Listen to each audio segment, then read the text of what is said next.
जय हिंद मित्रांनो, आपल्या यूट्यूब चॅनलवर मी सर्वांचं मनापासून स्वागत करत आहे। आजच्या या व्हिडिओच्या माध्यमातून आपण पवित्र पोर्टल शिक्षक भरतीकरिता एक महत्त्वाचं पत्रक इश्यू करण्यात आलेलं आहे आणि खऱ्या अर्थानं त्या पत्रकामध्ये दिलेल्या आदेशाप्रमाणे जर कारवाई झाली तर निश्चितपणाने महाराष्ट्रामधल्या जिल्हा परिषद शाळांच्या शिक्षकांच्या संख्येमध्ये निश्चितपणाने वाढ होईल। म्हणजेच येणाऱ्या शिक्षक भरतीमध्ये जे आहे वॅकन्सी मध्ये वाढ झाल्याशिवाय राहणार नाही। त्याविषयी आपण सविस्तर माहिती या व्हिडिओच्या माध्यमातून जाणून घेणार आहोत आणि त्या गोष्टी लागू व्हाव्यात यासाठी आपण सर्वजण मिळून काय करू शकतो त्याविषयी देखील आपण डिटेल्स मध्ये माहिती या व्हिडिओच्या माध्यमातून जाणून घेणार आहोत। जय हिंद मित्रांनो, आपल्या यूट्यूब चॅनलवर मी सर्वांचं मनापासून स्वागत करत आहे। आजच्या या व्हिडिओच्या माध्यमातून आपण पवित्र पोर्टल शिक्षक भरतीकरिता एक चांगलं पत्र इश्यू करण्यात आलेलं आहे। त्या पत्राची खऱ्या अर्थाने अंमलबजावणी झाली तर महाराष्ट्रामध्ये जे आहे जिल्हा परिषद शिक्षकांची वॅकन्सी निश्चितपणाने वाढल्याशिवाय राहणार नाही आणि त्या गोष्टीची अंमलबजावणी व्हावी याकरिता तुम्ही आम्ही सर्वजण मिळून एक्झॅक्टली काय करू शकतो त्याचा आपण तपशीलवार पद्धतीने ॲनालिसिस या व्हिडिओच्या माध्यमातून करणार आहोत। परंतु तत्पूर्वी आपण जर चॅनलवर नवीन असाल तर आमचं चॅनल सबस्क्राइब करा, साईडचं जे बेल आयकॉन आहे त्याला देखील प्रेस करा जेणेकरून शिक्षक भरतीच्या संदर्भामधल्या कोणत्याही माहितीची अपडेट आपल्याकडून मिस होणार नाही। आणि मित्रांनो, येत्या काही दिवसांमध्ये जी आपल्याला जाहिरात पाहायला मिळणार आहे, जाहिरात आल्याच्या नंतर खऱ्या अर्थाने आपलं जे आहे महत्त्वाचं काम असणार आहे प्रेफरन्सेस देण्याचं किंवा डॉक्युमेंट व्हेरिफिकेशन किंवा वेगवेगळ्या आपल्या ज्या काही क्युरीज आहेत त्या सॉल्व्ह करण्याच्या। तर त्या सगळ्या गोष्टी ज्या आहेत तुमच्याकरिता अगदी सहज सोप्या पद्धतीने सॉल्व्ह करून देण्याकरिता अवेलेबल आहे गायडन्स बॅच। यामध्ये तुम्हाला जे आहे रजिस्ट्रेशन पासून जॉइनिंग पर्यंत आम्ही लोक तुमच्या सोबत आहे, तुमच्या प्रत्येक क्युरी जी आहे सोडवण्याकरिता। यामध्ये तुम्हाला काय मिळणार आहे तर लक्षात घ्या, पवित्र पोर्टल शिक्षक भरती संदर्भामध्ये एक पूर्ण कोर्स आहे, व्हिडिओ सिरीज मिळेल। ते प्रेफरन्सेस कशा प्रकारे द्यायचं त्याचं स्ट्रॅटेजी, त्याचा सल्ला, त्यानंतर स्पेशल लाईव्ह सेशन्स, चर्चेसाठी व्हॉट्सअपचा ग्रुप आहे, त्यानंतर ए टू झेड सगळे शिक्षक भरतीची प्रोसेस। जर तुम्ही इंटरव्ह्यूला लागलेले असाल तर इंटरव्ह्यूसाठी पूर्ण तयारी, डेमो लेसन्स, याच्यासोबत कागदपत्रांच्या संदर्भामध्ये महत्त्वाची माहिती आणि सर्वच्या सर्व महत्त्वाचे तेवढे GR याचे PDF असं एक कंप्लीट पॅकेज तुम्हाला मिळणार आहे गायडन्स बॅच मध्ये। कारण शिक्षक भरतीचे सर्वोत्तम जर का मार्गदर्शन कुठे मिळत असेल तर ते मास्टर टीचर या ॲप मध्ये मिळते। आज आता ताबडतोब मास्टर टीचर हे जे ॲप आहे डाउनलोड करा। याच्यासोबतच तुम्हाला जर का TETची किंवा CTETची तयारी करायची असेल, मार्गदर्शन हवं असेल ते देखील तुमच्यासाठी अवेलेबल आहे। याच्यासोबत TETचे जे काही पुस्तकं हवे असेल ते देखील तुमच्यासाठी या ठिकाणी अवेलेबल करून देण्यात आलेले आहे। चला आता आपण जाऊया आपल्या मुख्य मुद्द्याकडे की कोणतं ते पत्र आहे की ज्या पत्रामुळे मित्रांनो या ठिकाणी जे आहे आपल्या शिक्षक भरतीसाठी फायदा होण्याची दाट शक्यता आहे। बघा, एक पत्र आहे 14 तारखेचं। तुम्ही म्हणाल सर 14 तारखेचं पत्र आहे, आता काही दिवस झाले, हरकत नाही, समजून घ्या नेमकं काय आहे, याचा फायदा काय होऊ शकतो।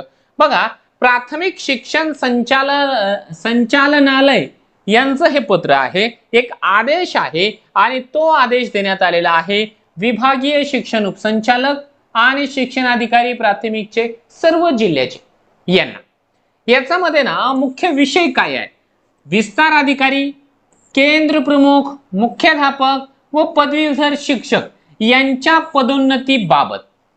तुम्ही म्हणाल सर आता याच्यामध्ये तर प्रमोशनचा मुद्दा आहे, मग आपल्या शिक्षक भरतीचा काय संबंध आहे? आहे संबंध आहे, रुको जरा सबर करो। बघा, यामध्ये जे आहे वेगवेगळे संदर्भ जोडलेले आहे। आता संदर्भामध्ये काय आहे तर एक महत्त्वाचा मुद्दा हा आहे की माननीय सर्वोच्च न्यायालयाचा जो निर्णय आलेला आहे अंजुमन इशाते तालीम यांच्या संदर्भामध्ये जे काही यांच्या वतीने टाकण्यात आलेली जे काही सुप्रीम कोर्टामधली पिटिशन होती त्या पिटिशनच्या अगेन्स्ट मध्ये जे काही निर्णय आलेला आहे की कोणत्याही प्रकारच्या शिक्षकांना जर प्रमोशन हवं असेल, मग ते कोणतंही प्रमोशन हवं असेल तर त्यांना जे आहे TETची परीक्षा किंवा CTETची परीक्षा पास करावी लागणार आहे। हा नियम आलेला आहे आणि हा नियम आता स्पष्टपणाने झाला असल्या कारणाने आता यांनी सांगितलेलं आहे की आपल्याला जे आहे प्रमोशनचं काम या ठिकाणी कंप्लीट करायचं. आता हे पत्रामध्ये ना लाईन बाय लाईन मी काही वाचून दाखवणार नाही, व्हिडिओ जरा जास्त मोठा होईल. मला ज्या गोष्टी सांगायच्या त्या समजून घ्या. यामध्ये असं सांगितलेलं आहे की आता सुप्रीम कोर्टाचा निर्णय आलेला आहे आणि सध्या सुट्ट्यांचा कालावधी देखील आहे. दरवर्षी सुट्ट्यांच्या कालावधीमध्ये जे आहे शिक्षकांचं प्रमोशन होतं. मग आता याही वेळेस जे आहे शिक्षकांचं प्रमोशन आपण लवकरात लवकर करावं, आपल्या स्तरावरून करण्यात यावं.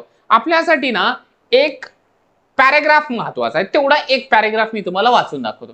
वरील प्रमाणे शिक्षकांच्या विविध पदावरील पदोन्नतीची कारवाई म्हणजे प्रमोशनची कारवाई करताना उतरत्या क्रमाने पहिल्यांदा शिक्षण विस्तार अधिकारी, त्यानंतर केंद्र प्रमुख, त्यानंतर मुख्याध्यापक, त्यानंतर पदवीधर शिक्षक याप्रमाणे केल्यास त्या त्या गटातील पदे रिक्त होऊन जास्तीत जास्त पदोन्नतीसाठी उमेदवार उपलब्ध होऊन पदोन्नतीची रिक्त पदे भरली जातील व पदोन्नतीची कारवाई करता येईल. ठीक आहे, हा क्रम सांगितलेला आहे, हा GR प्रमाणे आहे. मोठ्या पदाचा अगोदर, त्याच्यानंतर त्याच्यापेक्षा छोटं, त्याच्यापेक्षा छोटं, त्याच्यापेक्षा छोटं. त्यानंतर एक शेवटची जी लाईन आहे ना ती आहे आपल्यासाठी महत्वाची. ही सदर पदोन्नतीची कारवाई वेळेत पूर्ण झाल्यास खालची शिक्षकांची पदे रिक्त होतील व त्यामुळे रिक्त होणारी पदवीधर शिक्षक, प्राथमिक शिक्षक यासारखी अध्यापकीय पदे पवित्र पोर्टल मार्फत पदभरतीची जी आहे कारवाई पूर्ण करता येईल. म्हणजे यांना काय सांगायचंय, शिक्षण संचालक महोदयांना काय सांगायचं आहे की प्रमोशनची प्रक्रिया लवकरात लवकर पूर्ण करावी, जेणेकरून जे काही प्रमोशन होऊन या ठिकाणी रिक्त राहिलेल्या जागा आहेत त्या जागा आम्हाला पोर्टलला द्यायच्या. कारण पोर्टलला देण्याकरिता 31 मे ही शेवटची तारीख देण्यात आलेली आहे. त्यामुळे प्रमोशनची प्रक्रिया आपण लवकरात लवकर पूर्ण करावी. हा, आता यांनी काय सांगितलंय की काही जिल्हा परिषद मधील पदोन्नतीबाबत उच्च न्यायालयात याचिका दाखल असून त्यामध्ये वेळेत शपथपत्र दाखल करून याचिका निकाली काढून त्यानुसार पदोन्नतीची कारवाई करता येईल. याबाबत शासकीय विधिज्ञ, जिल्हा परिषदांचे वकील यांच्याशी संपर्क साधून तात्काळ कारवाई करण्यात यावी. अशा प्रकारचं हे जे पत्र आहे शरद गोसावी साहेबांनी लिहिलेलं आहे. आदेश आहे तो की बाबा तुमच्याकडे पेंडिंग असलेली जी काही प्रमोशनची प्रक्रिया आहे ती लवकरात लवकर पूर्ण करावी. आणि हा आपल्यासाठी खूप चांगली गोष्ट आहे. जर लवकर प्रमोशन झालं तर प्रमोशन काय होणार आहे, प्रमोशन कुणाचं होणार आहे, जे शिक्षक आहेत, जे उपशिक्षक आहेत, जे प्राथमिक शिक्षक म्हणजे 1ली ते 5वीचे शिक्षक आहेत, जे उपशिक्षक आहेत म्हणजे 6वी ते 8वीचे शिक्षक आहेत, यांचं प्रमोशन हे बघा, जे ऑलरेडी मुख्याध्यापक आहे ते तर शिक्षण विस्तार अधिकारी पदावरती जाते. त्यानंतर जे पदवीधर शिक्षक आहे ते केंद्र प्रमुख होतील कारण त्यांची सिनियरिटी त्या पद्धतीने आहे. आणि जे शिक्षक आहेत ते ऍटलिस्ट जे आहे वरच्या वर्गासाठी जातील. ठीक आहे, वरच्या वर्गासाठी म्हणजे पदवीधर मध्ये जातील. म्हणजे बरेचसे पद रिक्त होतील आणि ही पद रिक्त झाल्याच्या नंतर आपल्याला पवित्र पोर्टलला माहिती आहे की येत्या 31 मे पर्यंत 31 मे 2026 पर्यंत जेवढी पद या ठिकाणी रिक्त होणार आहेत कोणत्याही आस्थापनेची, त्या पदांच्या एकूण पदांच्या आपल्याला जे आहे 80% पदे या ठिकाणी पवित्र पोर्टल मार्फत पाहायला मिळणार आहेत. मग लवकरात लवकर ही कारवाई पूर्ण करावी.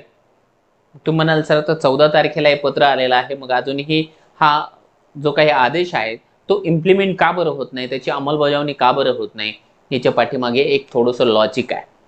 काय कारण आहे तर लक्षात घ्या, यामध्ये जे आहे पहिल्याच लाईनमध्ये या पत्रामध्ये सांगितल्याप्रमाणे प्रमोशनसाठी TET किंवा CTT कंपल्सरी आहे.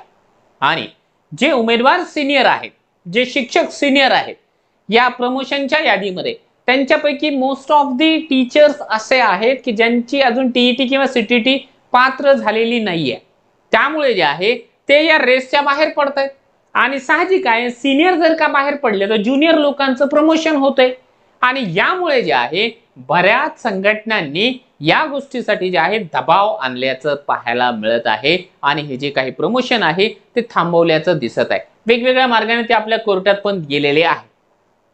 आणि आता होतं काय की बऱ्याच शिक्षक संघटना त्या सिनियर शिक्षकांच्या आहेत आणि सिनियर शिक्षकांच्या संघटना असल्या कारणाने मित्रांनो या ठिकाणी आपण असं सांगू शकतो की या ठिकाणी त्यांना असं वाटणं साहजिक आहे की आम्ही सिनियर आहोत, आम्ही जे आहे प्रमोशन अगोदर डिझर्व करतो.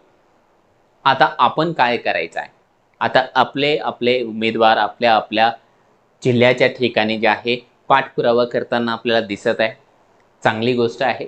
मग आपण पाठपुरावा करत असताना हे जे पत्र आलेलं आहे शरद गोसावी साहेबांचं, ते पत्र देखील आपल्या निवेदनामध्ये जोडून द्यावं आणि या ठिकाणी जे आहे संबंधित अधिकारी वर्गाला या ठिकाणी विनंती करायची आहे की कृपया साहेब तुम्ही या गोष्टीची अंमलबजावणी देखील करावी. हे जे काही प्रमोशन आहे, प्रमोशनची प्रक्रिया देखील नियमानुसार राबवावी. प्रमोशन कोणाचंही होऊ द्या, आपल्याला काही देणं घेणं नाहीये. आपल्याला देणं घेणं आहे की प्रमोशन झाल्यानंतर रिक्त होणारी जी जागा आहे ती आपली जागा आहे, ती पवित्र पोर्टलची जागा आहे आणि त्या जागेवरती आपली नजर आहे. आपली नजर आहे म्हणजे आपला त्याच्यावरती हक्क आहे. त्यामुळे जे आहे सर्वांना रिक्वेस्ट असेल की जे कोणी पाठपुरावा करतोय त्या लोकांनी हे पत्र देखील सोबत ठेवायचं, ची प्रिंट देखील सोबत ठेवायची आणि आपण देत असलेल्या निवेदनाला जोडून या पत्राची एक कॉपी त्याच्यासोबत ठेवायची आणि या पत्राचं रेफरन्स देखील जोडायचं आहे की संचालक महोदयांच्या पत्रावरती जे आहे योग्य ती कारवाई होण्याबाबत. आणि मी स्वतः देखील जे आहे आपल्या ज्या काही संघटना काम करतायत शिक्षक भरतीमध्ये त्यांच्याशी बोलेल आणि त्यांना देखील या पत्रावरती लवकरात लवकर कारवाई करावी यासाठी जे आहे त्यांच्या वतीने पाठपुरावा करण्याची विनंती करणार आहे. बाकी तुमच्या जर का काही समस्या असेल, काही प्रश्न असेल शिक्षक भरतीच्या संदर्भामधले, तर आपण या व्हिडिओच्या खाली कमेंट बॉक्समध्ये कमेंट करू शकता. मी माझ्या परीने जे आहे सर्व कमेंट्सला उत्तर देण्यासाठी निश्चितपणाने प्रयत्न करेन.